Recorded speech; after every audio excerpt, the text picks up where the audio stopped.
नमस्कार. मंदार सुमंगल नावाच्या या यूट्यूब चॅनलमध्ये आपल्या सर्वांचं सहर्ष स्वागत करतो. मी मंदार खळदकर गुरुजी. आपण मागच्या व्हिडिओमध्ये पाहिलं की देव कुठे असतो, देव काय करतो, देव काय खातो याविषयी आपण काही चर्चा केली. या व्हिडिओमध्ये आपण असं पाहूया की देव नक्की का मानायचा.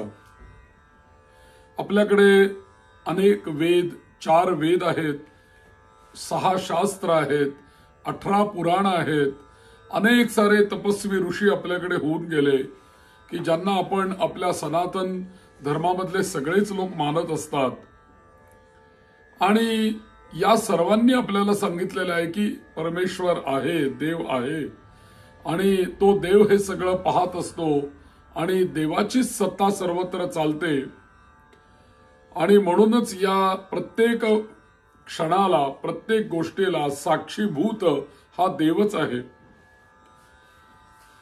आणि एखादा भक्त असेल, एखादा सश्रद्ध असेल तर हे सगळं ऐकल्यानंतर तो म्हणतो, नाही, मी काही देव पाहिलेला नाहीये, परंतु ज्यांनी तो देव पाहिलेला आहे, ज्यांनी त्याचं अस्तित्व अनुभवलेलं आहे, अशांनी जर का मला अनुभवाने सांगितलेलं आहे, अशा ऋषींनी, अशा वेदांनी जर का आम्हाला सांगितलेलं असे आहे, तर माझा त्या वेदांवर, ऋषींवरती, संतांवरती, सगळ्यांवरती असा दृढ विश्वास आहे की देव हा आहेच आहे आणि तो मी मानतो आणि 100% मी मानतो.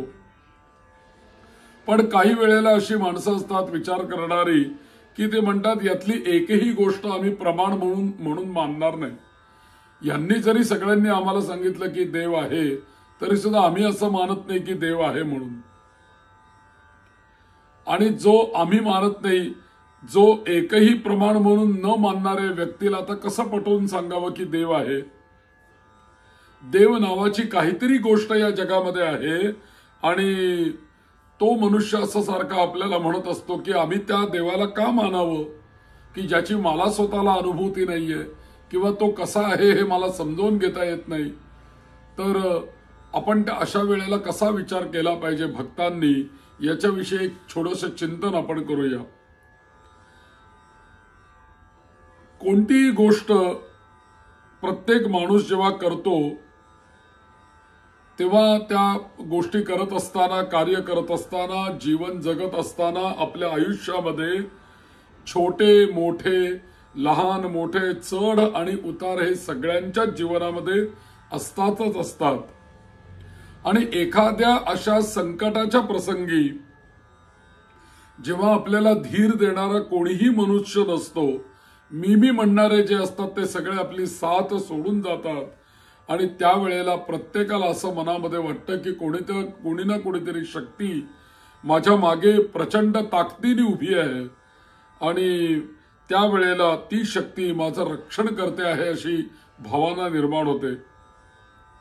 आणि अशा वेळेला त्या वरती जर का थोडा विश्वास ठेवला तर ती शक्ती, त्या शक्तीवरचा असलेला विश्वास त्या संकटात सापडलेल्या मानवाला मोठं बळ देऊन जातो.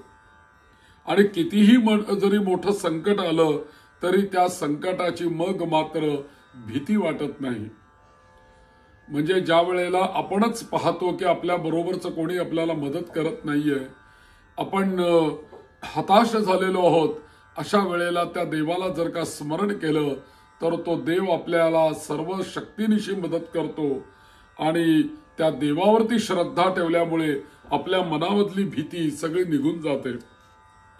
आपल्याकडे कितीही पैसा असो, कितीही विद्या असो किंवा कितीही सत्ता असो, विद्या किंवा द्रव्य किंवा सत्ता प्रत्येकाला समान कधीही मिळत नाही.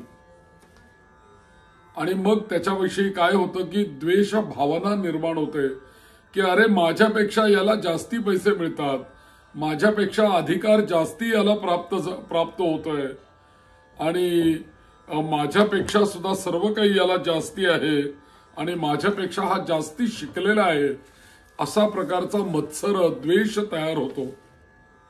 आणि ज्या वेळेला असे द्वेष आणि मत्सराची भावना निर्माण होते त्यावेळेला ती आपलंच पतन करते. म्हणून अशा वेळेला जर का देव आपण मानत असू तर एखादा भक्त काय म्हणेल की माझ्या योग्यतेप्रमाणे देवाने मला दिलेलं आहे आणि त्याच्या योग्यतेप्रमाणे त्याला दिलेलं आहे, त्यामुळे त्यालाही देवाने दिलंय, मलाही देवाने दिलेलं आहे, आमच्या दोघांमध्ये द्वेष का असावा? म्हणून केवळ भगवंताला मानल्यामुळे, देवाचं अस्तित्व मानल्यामुळे आपल्या मनातला जो काही द्वेष, मत्सर जो काही आहे तो कमी व्हायला मदत होते किंवा तो निघून जातो. मिळवलेला जो काही पैसा आहे, द्रव्य आहे, सत्ता आहे, माझ्यापेक्षा दुसऱ्याकडे कमी आहे म्हणून एखाद्याकडे तुच्छ भावनेने बघणारी सुद्धा माणसं असतात. आणि तुच्छ भावना किंवा हे सर्व काही मीच कमावलेलं आहे अशा बुद्धीने पण येणारा अहंकार त्यांच्याकडे असतो.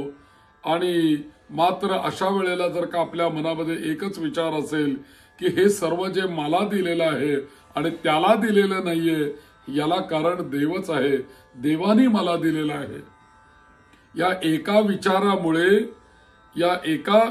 विचारामुळे सर्व जो काही अहंकार आहे माणसाचा तो अहंकार निघून जातो, अहंकार दूर जातो.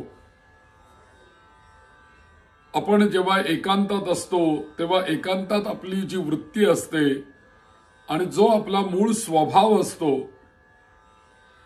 आणि किंवा चार लोकांमध्ये आपण जेव्हा जातो तेव्हा चार लोकांमध्ये वावरताना कोणत्या ना कोणत्या गोष्टीचं तरी बंधन नाईलाजाने आपल्याला त्या लोकांमध्ये, चार लोकांमध्ये पाळावं लागतं. अशा एकांतात ज्या वेळेला मनुष्य असतो त्यावेळेला त्या मानवाच्या मनातल्या विचारांमुळे किंवा दुराचाराच्या वेळेला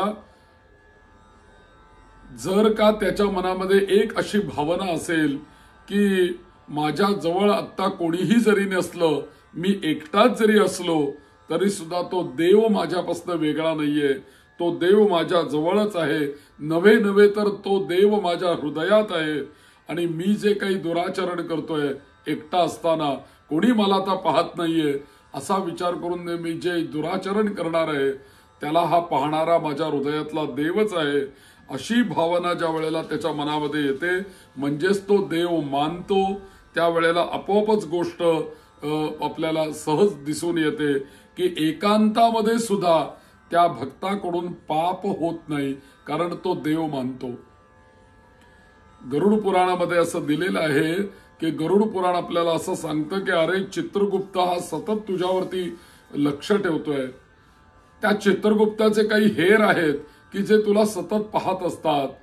हा सूर्य हा चित्रगुप्ताचा हेर आहे, चंद्र हा चित्रगुप्ताचा हेर आहे. त्याच्यानंतर संधिकाळ, प्रातःसंध्या, माध्यान्ह संध्या, सायं संध्या या 3 संध्या त्याचे हेर आहेत. म्हणजे मनुष्य कर्म करत असताना हा वायू हा चित्रगुप्ताचा हेर आहे. या कोणाही पासून आपलं पुण्य किंवा पाप हे लपून राहू शकत नाही, त्याची दखल ही घेतलीच जाते. पण अशा वेळेला जर का मनामध्ये जर का भावना असेल की तो भगवंत मला पाहतो तर आपल्याकडनं कधीही पाप घडणार नाही, वाईट गोष्ट घडणार नाही, दुराचरण आपल्याकडनं घडणार नाही. केवळ एका देवाला मानण्यामुळे बघा काय काय लाभ भक्ताला होतात. द्वेष मत्सर दुसऱ्याविषयी येत नाही, अहंकार निर्माण होत नाही. इतकंच नव्हे तर दुराचरणाला आपलं मन प्रवृत्त होत नाही, केवळ एका देवाला मानण्यामुळे. म्हणून देवाला मानलं पाहिजे. देव हा आहे, सर्वत्र आहे, सर्वांना व्यापून आहे, तुम्हा आम्हाला सर्वांना व्यापून आहे. आमच्या हृदयामध्ये अंश रूपाने तो देवच आहे. याला 100% आपली मान्यता असली पाहिजे, म्हणजे आपलं जीवन आचरण धन्य होऊन जाईल.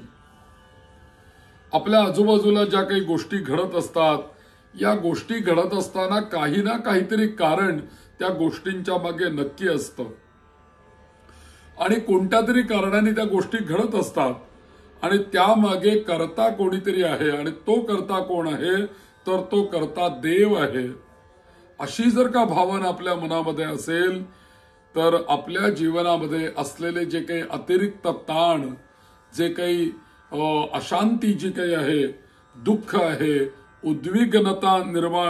उद्विग्नता जी काही निर्माण आपल्या चित्तामध्ये होते, या सर्व गोष्टी निर्माण होणार नाहीत. कारण का की हे जे काही सगळं घडतंय हे सगळं त्याच्या कृपेमुळे घडतंय, तोच हे सगळं घडवतोय. अशी आपली एकदा विचार पक्का झाला की मग मात्र आपल्याला कधीच ताण येण्याचं कारण नाही, दुःख होण्याचं कारण नाही, उद्विग्नता निर्माण होण्याचं कारण नाही. कारण ही सगळी भगवंताची लीला आहे. म्हणूनच आपलं जीवन जे काही आहे ते भयमुक्त होण्याकरता भगवंताला मानलं पाहिजे. आपल्या जीवनातला मत्सर निघून जाण्याकरता भगवंताला मानलं पाहिजे. आपल्या जीवनातला अहंकार निघून जावा म्हणून भगवंताला मानलं पाहिजे. आणि आपल्याकडनं पुण्यकर्म व्हावं याकरता भगवंताला मानलं पाहिजे. आणि नंतर म्हणजे आपलं जीवन जे काही आहे ते तणावमुक्त व्हावं, आनंदी आयुष्य जगण्याकरता प्रत्येकाने देव नावाची काही ना काहीतरी गोष्ट, अदृष्ट शक्ती या विश्वामध्ये आहे आणि त्याच्याच कृपेने हे सगळं घडतं आहे असं आपण प्रत्येकाने मानलं पाहिजे. आणि म्हणून काही लोक म्हणतात की हा देव ही कल्पना जर का आहे तर आपण कशाला त्याच्याप्रमाणे प्रामाणिकपणा दाखवायचा किंवा चांगलंच का वागायचं. आता असं आहे की पुण्य आणि पाप या अदृष्ट प्रत्यक्ष न दिसणारे आहेत. तशीच स्वर्ग आणि नरक या सुद्धा कर्माची फलं जी काही आहेत ती अदृष्टच आहे. म्हणून तुकाराम महाराजांनी सुद्धा एक अभंग सांगितला, पुण्य पर उपकार पापते पर पीडा, असा अभंग त्यांनी सांगितला. जर स्वर्ग आणि नरक यापैकी कोणी आपण काही बघितलेलं नाही आणि अनुभवलेलं नाही तर बघितलेलं नाही तर मग आता जे आम्ही अनुभवत आहोत असलेलं किंवा अनुभवत असलेलं सुख हे अमुकच एका पुण्याचं फल किंवा अनुभवत असलेलं दुःख हे अमुकच एका पापाचं फल. हे आपण आत्ताच्या याच्याप्रमाणे विचार जर का केला तर आपण हे 100% पटवून देऊ शकणार नाही. पण गरुड पुराणामध्ये मात्र स्पष्ट याच्यावरती अध्याय आहे की मागच्या जन्मामध्ये जर का आपण काही पाप केलेली असतील तर त्या पापाचं फल या जन्मामध्ये कसं आपल्याला ओळखायला येतं, त्या व्यक्तीच्या देहावरती असलेल्या खुणांवरनं कळतं की याने मागच्या जन्मांमध्ये काय पाप केलंय म्हणून याला असा जन्म प्राप्त झालेला आहे. या सर्व बाबतीमध्ये पाप, स्वर्ग आणि नरक, पोथी, पुराण, शास्त्र इत्यादी सर्व जरी आपण बाजूला क्षणभर जरी ठेवलं आणि विचार जर का आपण असं केला की मनुष्याच्या जन्माला येणारा मग तो तथाकथित पुण्यवान किंवा तथाकथित पापी कोणीही असू दे, त्याच्या जीवनामध्ये चढ आहेत, उतार आहेत, सुख आहेत, दुःख आहेत आणि हे प्रत्येकाला येणारच आहेत. कोणी याला अपवाद नाही. मग संत असू दे, परमेश्वराने जरी अवतार घेतला मानवाचा या पृथ्वी तलावरती तरी सुद्धा त्याला चढ उतार त्याच्या जीवनामध्ये आहेतच आहेत. मग राम असू दे, मग कृष्ण असू दे, हे परमेश्वरी अवतार आहेत तरी सुद्धा त्यांच्या मनाला येईल ते त्यांच्या जीवनामध्ये सुद्धा चढ उतार आहेच. पण आज आपण जर का बघितलं तर या पाप पुण्याचं फल मात्र आपल्या प्रत्येकाच्या जीवनामध्ये असं बघायला मिळतं. म्हणून पुराणांनी आपल्याला एकच गोष्ट सांगितली की आत्ता जे तुला सुख प्राप्त होतंय ते कुठल्या तरी मागच्या जन्माचं पुण्य आहे म्हणून तुला सुख प्राप्त होतंय आणि आत्ता जे तुला दुःख भोगावं लागतंय ते कुठेतरी या जन्मात किंवा मागच्या जन्मात जे पाप झालेलं आहे त्या पापाचं फल म्हणून तुला हे दुःख भोगावं लागतंय. सीतेची सुद्धा सत्व परीक्षा, स्यमंतक मण्याचं कृष्णांचं उदाहरण याच्यावरून आपल्याला समजून येतं की त्या परमेश्वरी अवतारामध्ये सुद्धा त्यांना हे सुख दुःख भोगावे लागलेले आहेत. म्हणून आपण प्रत्येकाने आयुष्यामध्ये चांगलंच कर्म केलं पाहिजे. सज्जनांच्या आयुष्यात जेव्हा भरपूर सुख येईल तेव्हा बघा त्याने कधीही कोणाचे वाईट केले नाही, अत्यंत प्रामाणिकपणे जगला म्हणून याला हा सुख उपभोग वाटायला आला. अशा प्रकारचा एक समाजाचा सूर असतो. आणि जो या सज्जनाला ऐहिक सुखे उपभोगताना आणखीन आनंद देऊन जाईल, तसंच त्याच्या सज्जनाच्या वाट्याला एखाद्या वेळी मोठं दुःख जरी आलं तरी समाजातून उमटणारा सूर अरे रे बघा, आयुष्यभर प्रामाणिकपणे वागून सुद्धा त्याच्या वाट्याला दैवयोगाने केवढे दुःख आले, अशा प्रकारचा समाजाचा सूर नेहमी आपल्याला पाहायला मिळतो. आणि म्हणून असं का घडतं तर आज जरी तो एखादं पुण्यकर्म करत असेल तरी या पुण्यकर्माचं फल त्याला लगेच मिळणार नाहीये, तर आत्ता तो पापाचं फल भोगतोय. आत्ता पाप भोगत असताना जे पुण्य त्याच्या हातून घडतंय याचं फल त्याला पुढे प्राप्त होणार आहे. आणि आत्ताचे फल म्हणून एखादा पुण्यवान मनुष्य असतो, त्याच्या जीवनामध्ये संकट असतात आणि कारण का त्यांनी केलेलं पाप तो उपभोगत असतो आणि म्हणून ती संकट असतात, म्हणून ती दुःख असतात. परंतु आत्ताचे पुण्य आपल्या हातनं घडतंय, त्या पुण्याचं फल आपल्याला पुढे सुख प्राप्त होणार आहे. म्हणून दुर्जनाच्या बाबतीत आपण म्हणतो की एखादा कितीतरी वाईट कर्म करत असतो, मात्र तो ऐशारामात लोळत असतो, तो सर्व प्रकारचं सुख भोगत असतो.